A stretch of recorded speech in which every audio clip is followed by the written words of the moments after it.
Welcome to Money Talks. I'm Cathy Yang, your intel on the Philippine markets and the economy.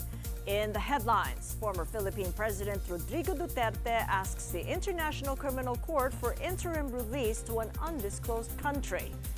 President Marcos declares a state of calamity in eastern Visayas to make way for the repair and rehab of San Juanico Bridge.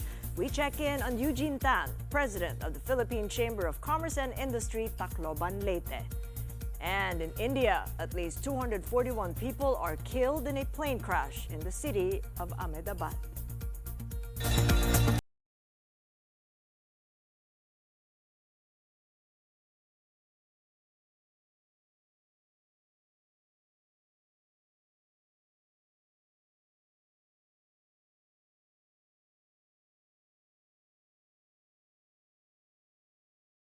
Philippine President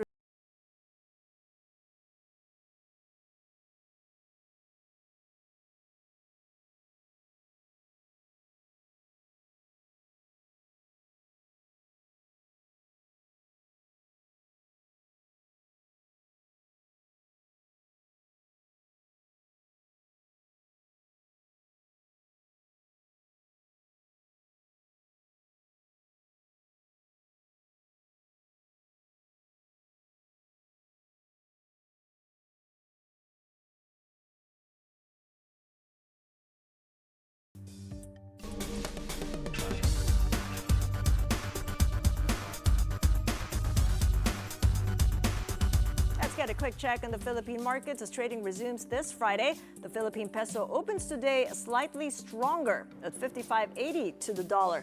And we're still awaiting for the PSEI figures to come in following the Independence Day national holiday. Let's take a look at the Philippine 10-year government bond yields. Slightly inched down last Wednesday to 6.305%, and we're picking up about the same range.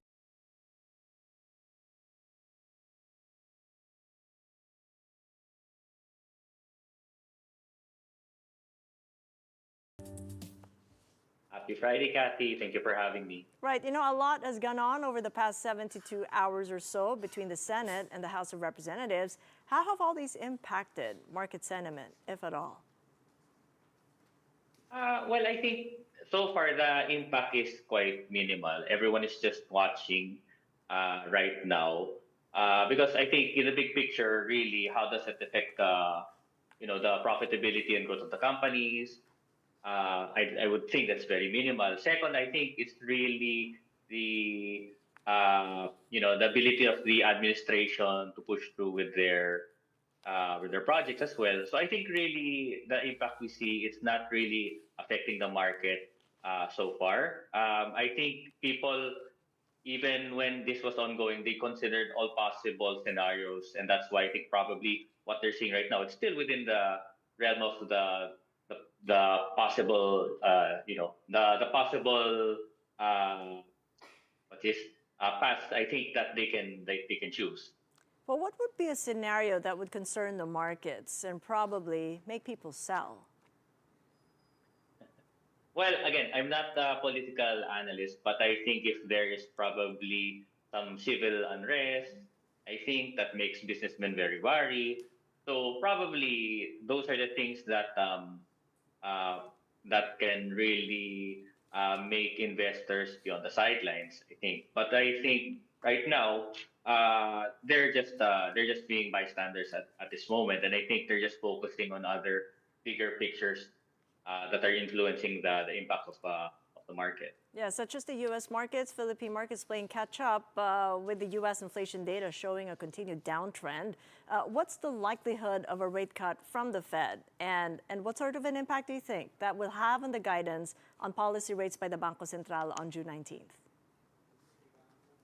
Well, I think the street view is that for the BSP meeting, there is likely to be a rate cut.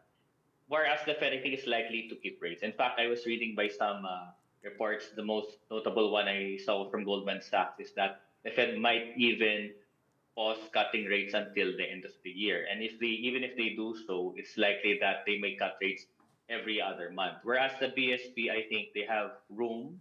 Probably, if they do cut rates in the next meeting, they're probably going to see how this impacts inflation and the peso. But if all things being equal, I think there's more room for them to keep cutting rates if there's very little impact on both of these. Looks like we're getting our first read on the markets. It's still up about 0.4% on the PSCI. You know, some of the experts I've spoken with on this same program speak of a decoupling of the Philippines from the U.S. given the continued economic growth, albeit a lot slower, even slower inflation, and a stronger peso, among others. Do you agree that the Philippines might be decoupling at this stage? Well, for me, to say that you are decoupling means you're disassociating yourself from something, from a relationship. I don't think that is the case. The BSP and the admin also considers what's happening with regard to the Fed and other economies. They keep a watchful eye. I think really what they're seeing is that the US is in a much more fragile state, so to speak, because of the tariffs and other factors, whereas the BSP has more room to cut rates. Now, when we say that they cut rates next week, is it because they decide that they're going to decouple? No, for me, they looking at the data both in the Philippines and in the US, and they decide, well, we are in a much better shape right now to cut rates. So that is our view. So, which leads us to the interest rate differential. Do you think they'd be willing, the Bangko Sentral would be willing to narrow that and even go lower than maybe 75 bips versus the Fed funds rate? Well, they are probably going to do the math and say that, well, if we cut rates, the interest rate differential between the US and the Philippines and the US will be this much. However, we have to consider uh, two things. One is the inflation, right? If our inflation again is much better than the US, then the interest rate differential will be much better. Second, if you're a foreigner, you're also going to consider the forex. So let's just say, for argument's sake, that the BSP and the Philippines and the US almost have the exact same interest rate. But if you know that inflation is much lower in the Philippines and the peso seems to be appreciating relative to the dollar, then it still makes better sense for you to put your money or to keep it in Philippine peso, even if you're getting close to almost the same rate. Okay, well, we'll keep that in mind then. Thank you so much for joining us, Luis Limlingan of Regina Capital Development Corporation.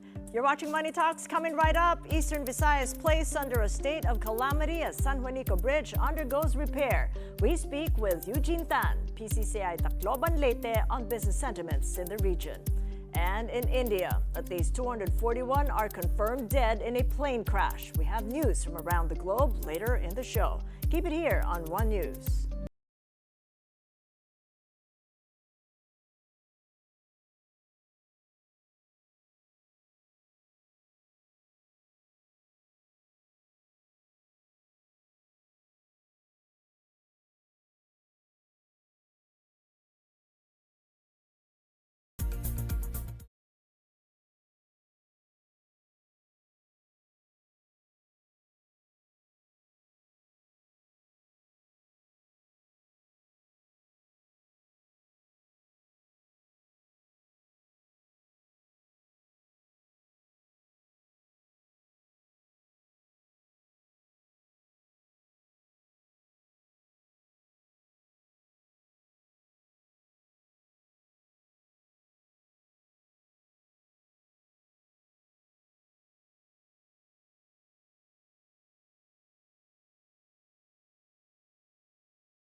Welcome back to Money Talks. I'm Cathy Yang. Britain's economy contracted in April, driven by tax rises and uncertainties brought about by U.S. President Trump's tariffs. UK's gross domestic product for April shrank by a third of 1%, going into reverse after growing by 0.2% in March and half of 1% in February. The slump was attributed to a one-off hit from the end of a tax break on property sales and a drop on exports after Trump announced his Liberation Day tariffs on April 2. UK Chancellor Rachel Reeves is disappointed with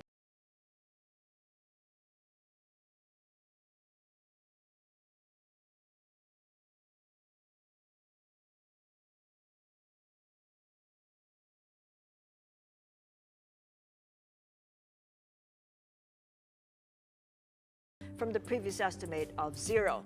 Economists also predict Berlin's GDP to grow by 1.6% come 2026 from the previous forecast of 1.5%. The institute says Germany is now seeing some light at the end of the tunnel. Tariff uncertainties, however, pose short-term risks. And U.S. markets posted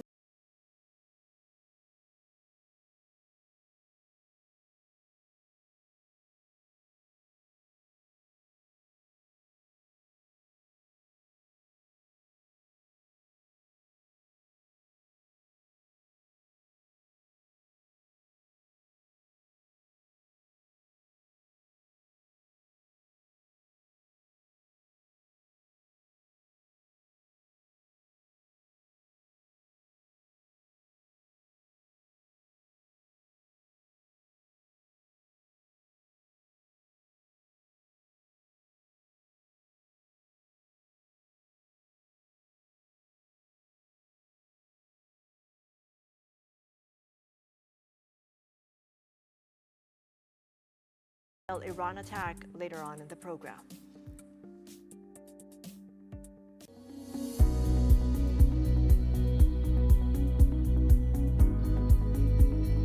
Infrastructure woes impede progress in Region 8. In eastern Visayas, President Marcos declared a state of calamity for a year due to the compromised state of the San Juanico Bridge.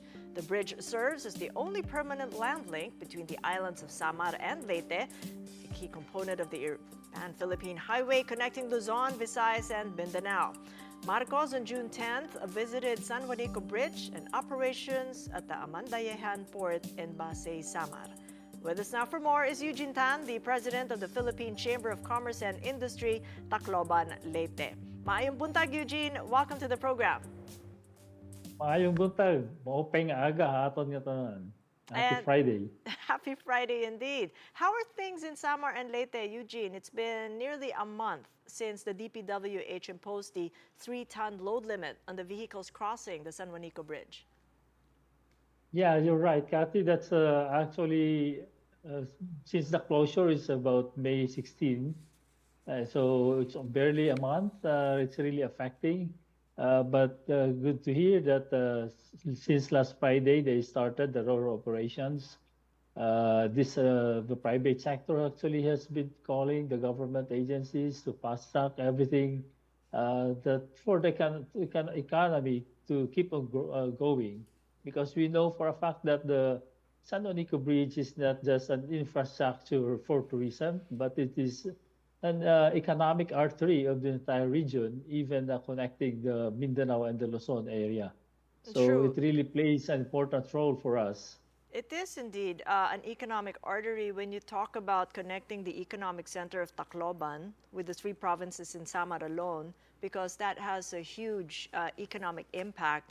But talk to us a bit about the bridge, because it's over 50 years old, and to my understanding, its load limit runs up to 50 tons. But now that a 3-ton limit had been set, it means that trucks and buses now had to find other means to transport fuel, food and medicine, which is why you mentioned Roros.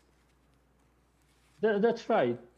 We have a port right now. Due to the load limitation, there is an identified port in Samar. However, this port has just been rehabilitated to cater for this problem of the San Juanico Bridge load limitations.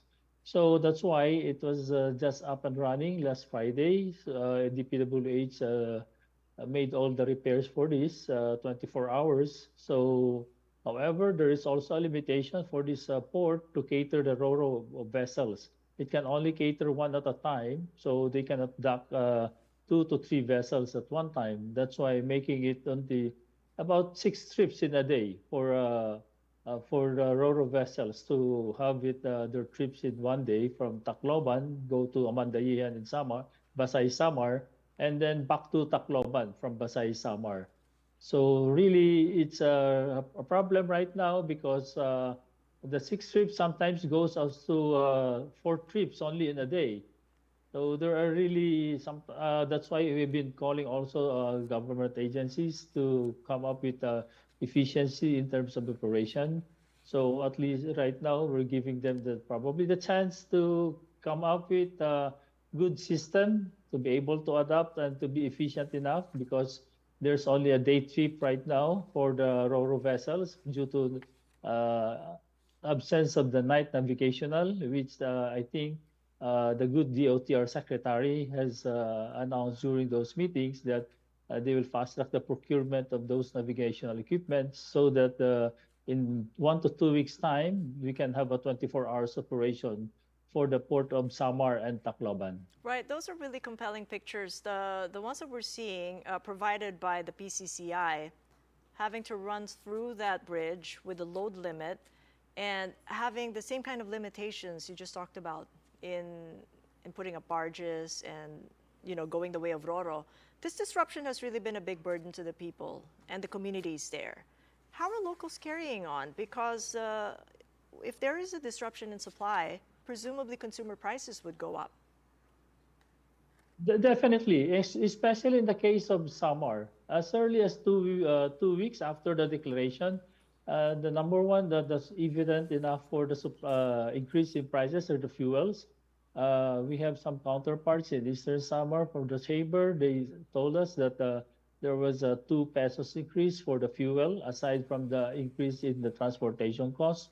So there are shortage of some commodities, prime commodities, as it's not readily available. So there are even small entrepreneurs that has shut down their operations. And it's not That's why even a it's month. really It's yes. because the Yeah. NDR RMC estimated just maybe a few weeks ago that the economic losses could run up to as much as 600 million pesos per month. Is that about right? Or do you think that's a lot more as you near that 1 month mark?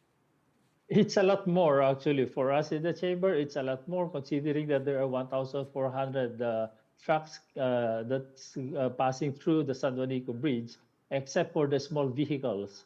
So do you imagine the economic value of those trucks carrying those commodities that's being disrupted due to this load limitation? So it's really and we have a 6.2 GDP growth in 2024. So we hope that this will not be affected too. Have you made scenarios already on how much worse this could get? You've mentioned some closures already of small businesses there. Yeah.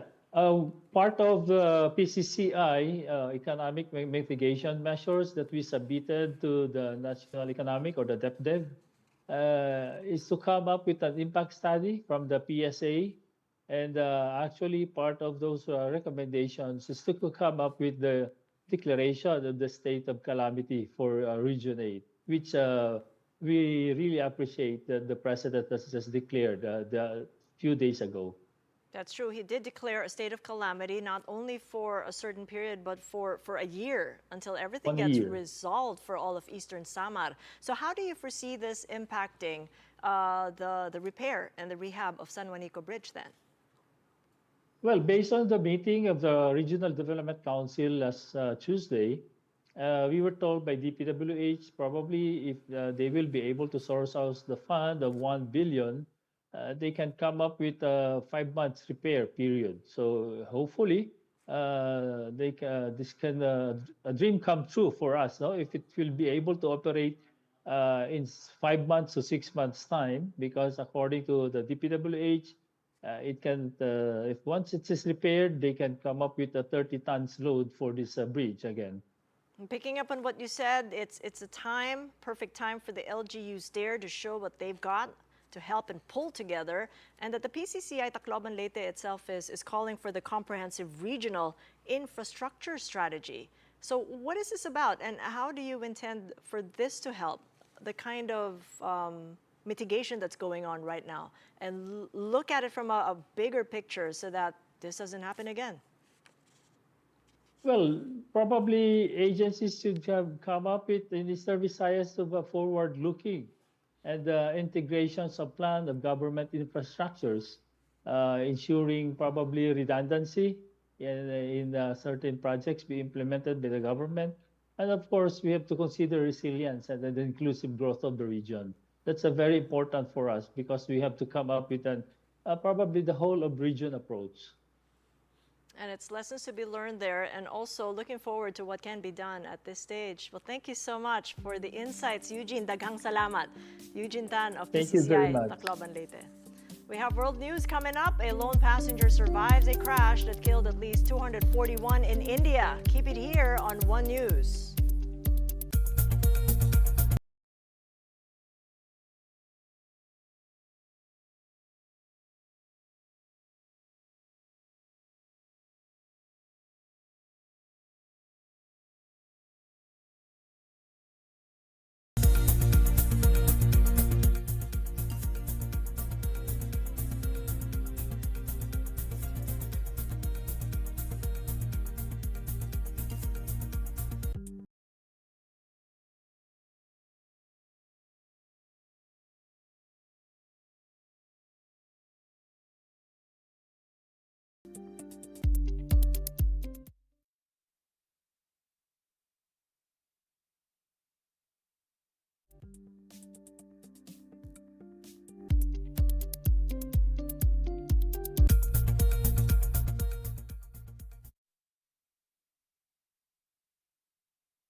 Welcome back to Money Talks. I'm Cathy Yang. The Board of Investments is keeping its target of approving over 1.7 trillion pesos worth of investments this year. That's despite the challenges posed by the U.S. reciprocal tariffs. Trade Secretary Cristina Roque and BOI Chair said if achieved this year, this would mark the highest level of investments approved by the BOI, surpassing 2024's all-time high of 1.6 trillion pesos. Thousands of residents in Tawi-Tawi now have free internet access after the Department of Information and Communications Technology launched over 50 free Wi-Fi sites across 25 locations in the province. The initiative also includes programs to improve local government services, digital learning, and access to telemedicine. These are part of the National ICT Month, in line with President Bongbong Marcos's directive that no one is left online. Maynila Chairman Manuel V. Pangilinan is hopeful the company will sustain the strong feedback it is getting for its upcoming initial public offering despite market volatility. The Securities and Exchange Commission approved the IPO on May 30, with the offer period set from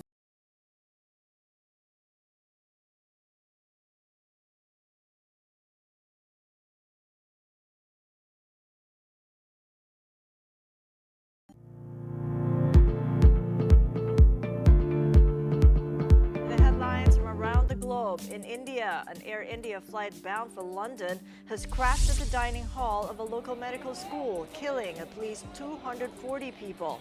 This is India's worst aviation disaster since 1996 and its first plane crash since 2020. All 242 passengers aboard the Boeing 7878 Dreamliner died, save for one who jumped from his 11A seat to the emergency exit beside him. That survivor is identified as a 40-year-old British citizen who was traveling with his brother.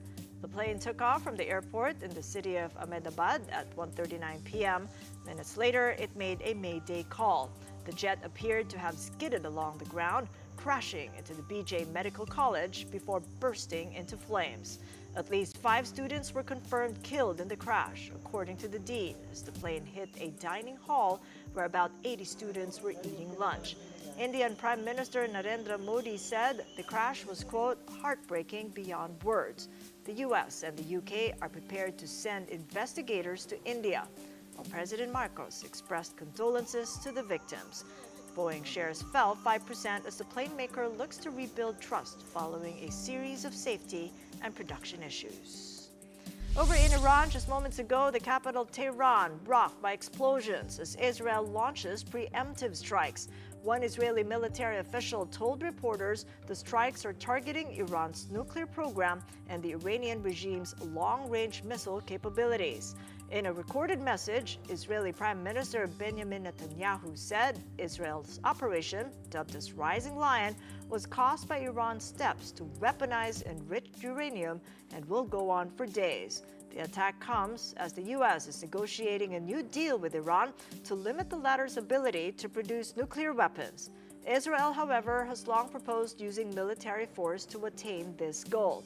Trump said Thursday he did not want Israel to launch an attack since that would scuttle any chance for a diplomatic solution.